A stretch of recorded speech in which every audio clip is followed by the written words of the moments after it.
that a nation, the progress, the destiny of a nation is decided by leaders. As to whether we are going to be a progressive nation or we are going to be a failed state is going to be determined by leaders, by us, the people who are sitting here. And therefore, the place of leadership is almost sacred. Nobody becomes a leader by chance or by default or by mistake. Today, you are a member of parliament or a senator or a governor or the position I hold and all the other positions that we hold because God and destiny has given us that chance. And we must think about it deeply. And so I want to ask you as leaders,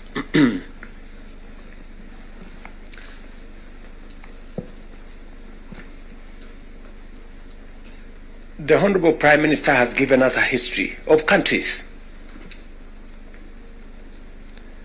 I will add to that list 2 countries. Singapore and Kenya were the same countries 60 years ago. Malaysia and Kenya were the same 60 years ago. But today, we play in different leagues.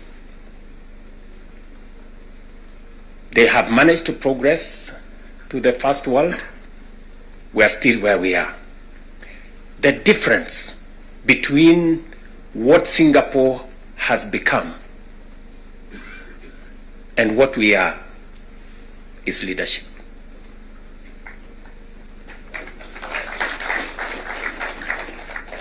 And that is the place, ladies and gentlemen, we occupy today. So that you understand the importance, the sacred position you hold as a leader. Sometimes people want to ask, how do people who live in different houses, they have their own lives to pursue, but they wake up one morning on an election day and they go one after the other to 10,000, to 20,000, to 50,000 and elect you? You are not special.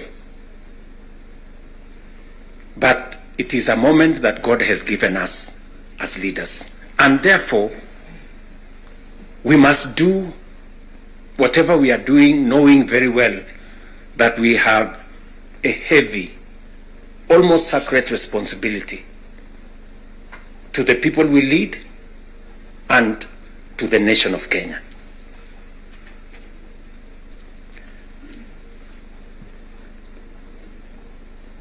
And it is not that we don't know what we should be doing. We all know what we should be doing.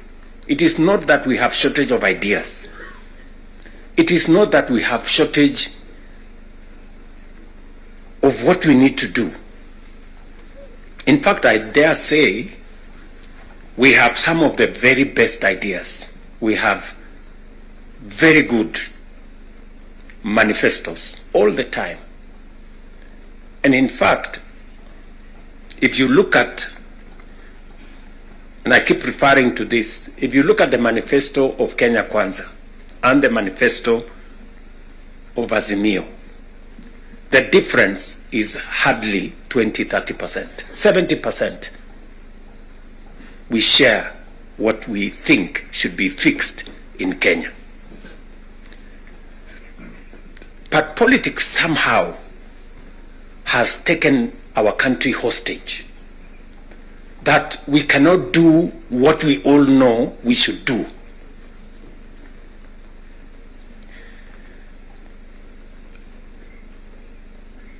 I have said that the difficulties that I face today as a president in Kenya are self-imposed.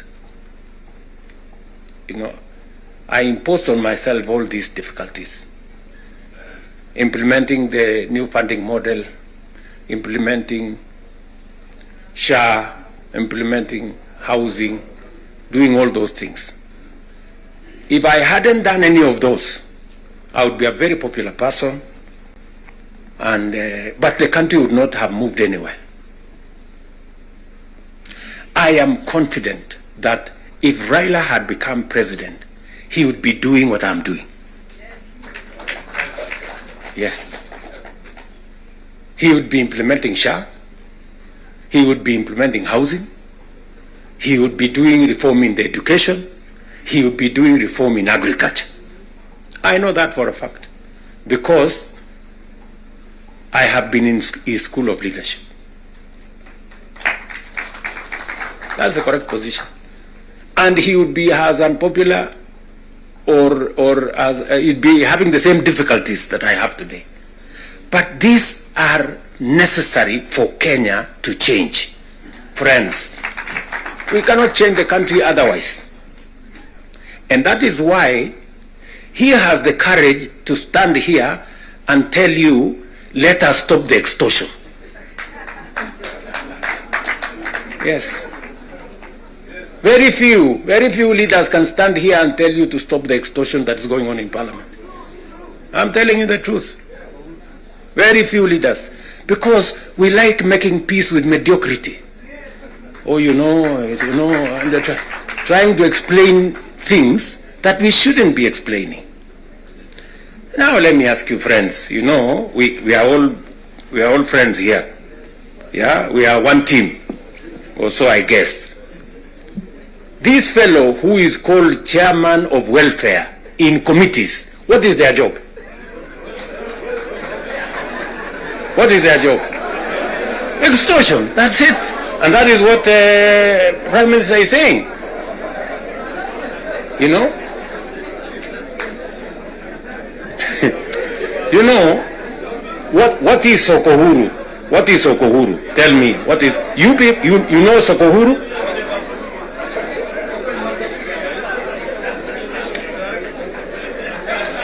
So, let me tell you.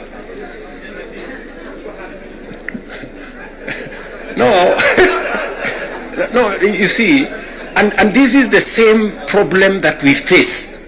This is the same problem that we face. Because, look, for example, we passed the law that we all know, friends, we all know the problems we go through with fundraisings for people who have hospital bills. All of us. In your phones, you have WhatsApp groups. So-and-so has this, this condition, so-and-so has this condition, to contribute here. True or not true? Yes. But we don't want to fix it because it's difficult. But I must commend you. I must commend the members of National Assembly and Senate, because you took the courage and passed the bills that today is beginning to solve the problem of health in Kenya. It may not happen instantly, but all of you can now see that there is a possibility that we can sort out the challenge of health and health delivery in Kenya. But because we had to be bold, we had to be bold and make the necessary decisions. Today, we are dealing with the crooked hospitals and health professionals who still want to steal from SHA and to steal from our health provision. And we will go after them and we will deal with them. So, what am I saying? I am saying the following. If we have to change Kenya, my friends, if we have, and we have a historic opportunity today with this broad-based government, we have a historic opportunity to unleash the full potential of Kenya. We all believe, I do, that Kenya is a very great country, this country of ours. There is absolutely no reason why Kenya is not like Singapore. We have what it takes. Let me repeat, we have what it takes to measure up to the countries in the first world. Yes, we do. Yes, we do. But we are playing in the wrong league because leadership, me and you, are refusing to stand up to what this country needs. I really want to persuade you guys. I really want to persuade you friends. Yeah? This is not about William Ruto. I am here today, I will not be there tomorrow. This is not about Raila Odinga. Right? It's about the country called Kenya, where today we have the privilege to be the leaders, to be the decision makers, to decide which way Kenya. It is us who are seated here. It is us. And we have the historic opportunity to make this country what we have always wanted it to be, but it has not been. As I have said, the same way Raila Odinga can stand here and tell you we must stop the wrongs, I have also said that I am ready to pay whatever price to make this country change. Yes, we must change this nation.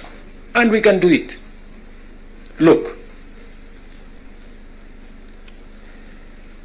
housing was part of our conversation for the last 30 years.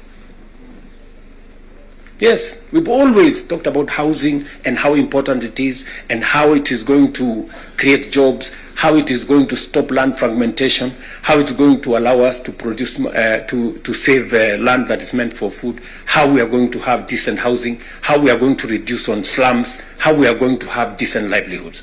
We've always said that. The Right Honorable Raila Odinga tried with the first slum upgrading projects. We started there. The housing levy, go and read the Azimio manifesto. Read the Kenya Kwanza manifesto. It is there. It is there in both manifestos. We now are seated here and we have the opportunity to implement what was in the Azimio manifesto and what was in the Kenya Kwanza manifesto. Friends, why don't we just do it? Why don't we just do it? We will do it? Yes. Let us just pull it out and look. You can see for yourselves how transformational it is. Today, using the housing levy, we are not only doing housing, we are doing markets, we are doing hostels. And I promise you, what you see in Mukuru, what you see in Kisumu, because I have been there with Baba here, what you see in Eldoret, what you see in Nakuru, what you see in Kiambu here, what you see in almost every part of Kenya, is just housing implemented for 2 years. And you can already see the kind of impact it is having, the number of jobs it is creating, the way it is bringing change in our towns and cities. Friends, if we were to do this for 10 years, if we were to do this for 20 years, and this is a project that has been delayed, we are supposed to have done this 30 years ago. Tell me, if housing was implemented 30 years ago, how Kenya would be looking today. we wouldn't be different from Singapore. We may have started late, but we now have a chance to do it. I want to ask you, I want to request you for us to come together. And we are not coming together so that any one of us can get anything. We are coming together so that we can transform this country. And it is possible in our lifetime to change Kenya. In our lifetime. We now have maybe 320, 350,000 young people working in that space. We could double that to 700 in the next 2-3 months.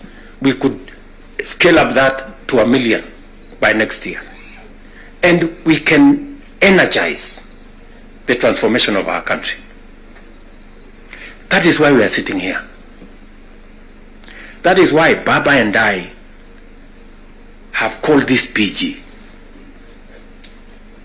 Baba has told you we are here for Kenya. I am buttressing what we are saying, what he is saying, by telling you what we can achieve together. What we can do in our agricultural transformation. If it was not for the broad-based, for example, we wouldn't have had the kind of change that is required in our sugar sector. And I want to tell you, watch this space. In just 2 or maximum 3 years, Kenya will be a net exporter of sugar. Just 2 or 3 years. This country, which perennially we have been looking for safeguards from COMESA. Every year we are looking for safeguards from COMESA. We are spending public money to go and pay for sugar, to go and pay for farmers, to go and pay for workers who don't work for government, just because we couldn't bite the bullet and tell the crooks there to get out. Now we have told them to leave. And I want to promise you, I want you to hold me to it. We are going to change the sugar sector. We are going to change the coffee sector. You have already seen what is going on in coffee. There is still a little bit of pushback, but we will deal with it.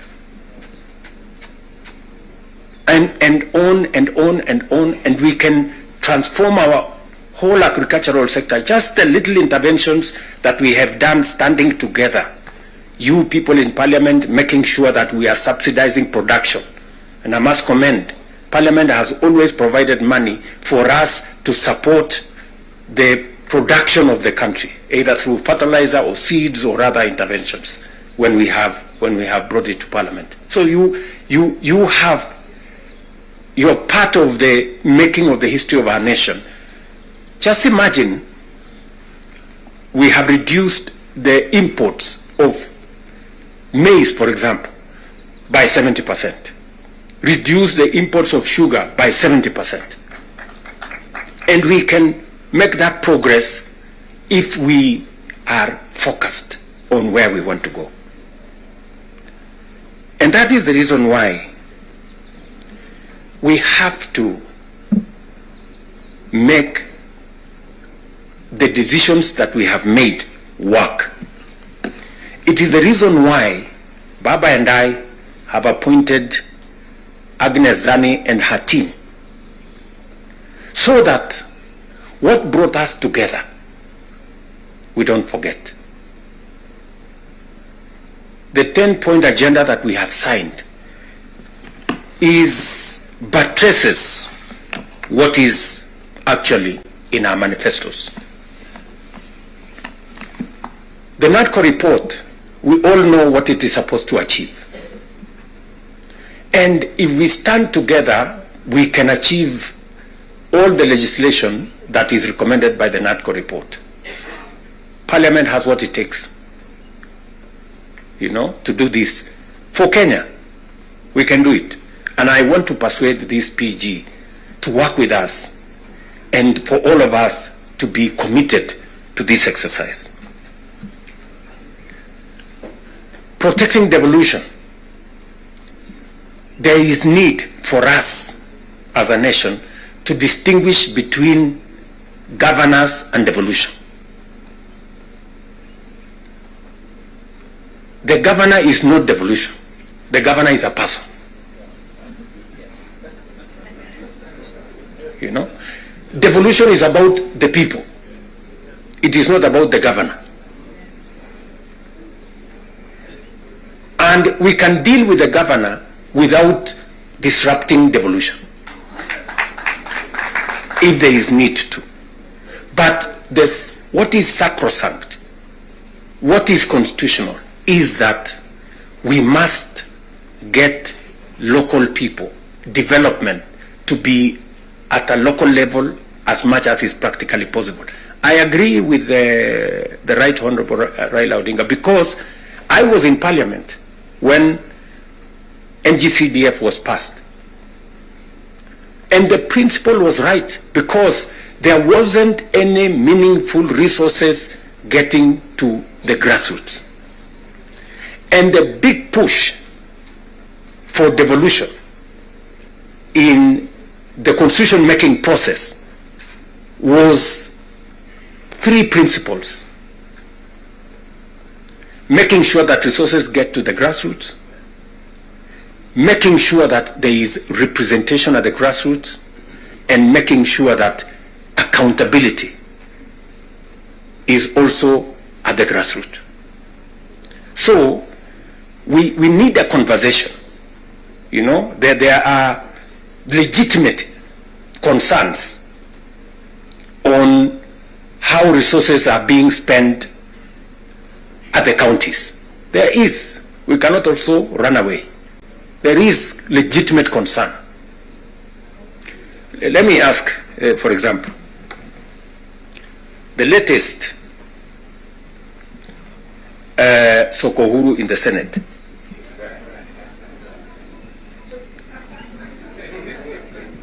Because you have to accept, you know, by virtue of the position I hold today, I am a consumer of raw intelligence. I know what's going on. Where does somebody find 150 million? Where? Huh?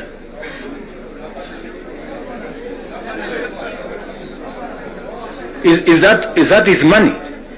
That is money that belongs to the county. Yes. Is that correct or not correct? Yes. Let me ask you, members of parliament who are seated here. Do you, for example, know, do you, for example, know that a few members of your committee collected 10 million shillings so that you could pass that law on anti-money laundering? Did you get the money? No.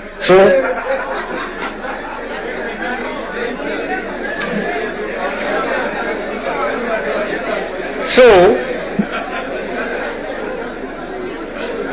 going forward, si tunataka tukubaliane, si we are one team.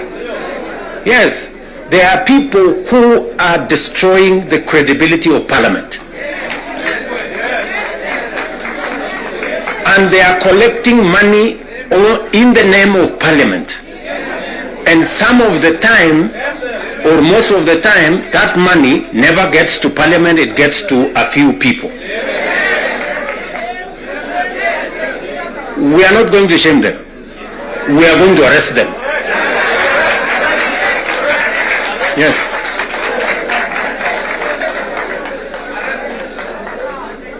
Do we agree? Do we agree? Yes. Whoever is giving and whoever is being given and whoever is doing whatever it is, we sort them out. Because the reality, friends, the reality is that there is a problem. And we all know here, tukitaka tukusema ukweli, there is a problem. And unless we sort it out, we are going to destroy our nation. We are going to destroy this nation unless we sort it out. And we must be as candid to ourselves here as we are candid in implementing what is transformational for Kenya. Tunaelewana? Now, let me say this. We must make sure that we get resources to the grassroots, but we also must make sure that the resources that get to the grassroots is used for the people, not other ways. And so we must do for the national government as well. In our 10-point agenda, we have discussed about the young people of our nation and how we need to protect their livelihoods. I want to ask the leadership seated here today, members, I want to persuade you. We have a robust program. We have, I think, close to 8 or 9 different programs targeting our young people. And how we can meaningfully engage them in employment and other interventions that benefit the young people of our nation. I will say this. We spend close to 650 billion shillings every year in education, making sure that our young people go through primary school, ECD, primary school, junior school, secondary school, TVETs, and universities. We must equally have clarity in how these 650 billion shillings we spend every year, at the end of the day, how do we recover that money? By making sure that our young people become a resource for the development of our nation instead of being a problem to our nation. We must do that. And there are 6-7 interventions that have gone through Parliament. Housing is one of them. Export of labor is another one. Digital jobs, and every member of Parliament here, especially of the National Assembly, you have resources to do ICT hubs. I remember discussing with Sirma there, chairman of NGCDF. I remember discussing with Kiarie, the chairman of ICT. And if there are any issues that concern, sometimes maybe we have a problem with resources, Mbadi is here. He knows that if there are resources that needs to be made available, is for us to provide interventions for young people to get an opportunity to work. You know very well that we can create hundreds of thousands of jobs in the digital space. You are aware of what we are doing in Nyota. You are aware of what we are doing in KJet. And if you don't, we should be able to explain to you so that you become part of the people, because you speak to hundreds of thousands of people every weekend, every day, as you go about your responsibilities, how they can tap into these opportunities and create livelihoods for the young people of our country so that they too can make a contribution towards making Kenya what we all want it to be. And I can continue, and I can continue on all the other aspects that we have worked on. We agreed that we must have a conversation on national debt, because it has the potential to threaten our development. It is the reason why my good friend Mbadi and I have been in many different places, and we have done the most that we could to contain the issue of debt. We have gone out of our way to look for alternative sources of funding so that we don't always go to borrow. We have gone the route of securitization. We've gone the route of private-public partnerships. You know very well that we will be starting the construction of the road all the way to Mau Summit from here, Ironi. we are not going to be spending any debt money from government. The road is going to be built on private-public partnership. You know very well that we are going to begin the railway going all the way from Naivasha to Kisumu all the way to Malaba. We are not going to be spending money from debt like we did with the first section of the railway. We are going to be using public-private partnership to do that road. And many others that we have, that we are thinking outside the box so that we can craft alternative mechanisms of delivering on public infrastructure or public goods without necessarily endangering the country with national debt. So we are working at it. It is part of the recommendation of the 10-point agenda that we must deal with. And we are seized with that matter. We will be giving, Mbadi and company will be giving a report to Zani's committee on what practical steps are we making to respond to the issues in the 10-point agenda. What are we doing about the young people? We will be able to tell Zani and the PG should be there to monitor what we are doing so that we not only do it for us, but we also do it for the people that we represent.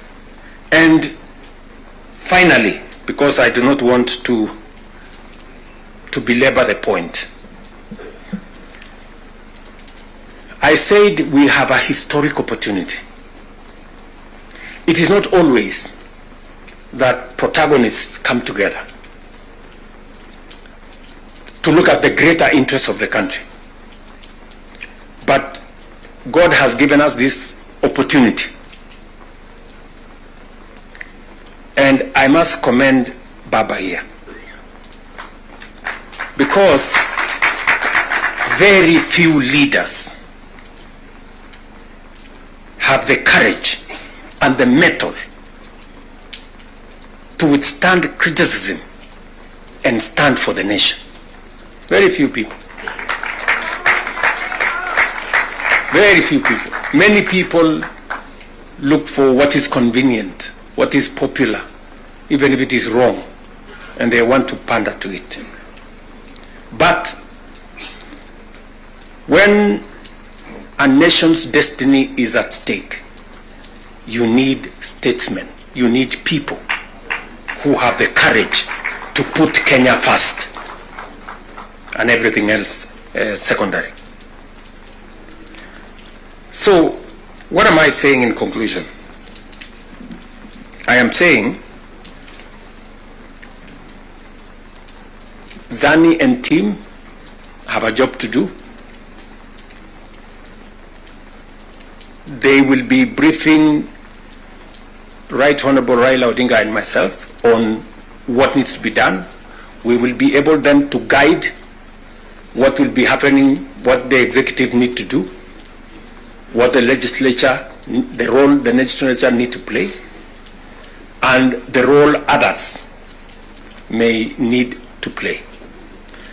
And as we do that, we will need another opportunity to be granular.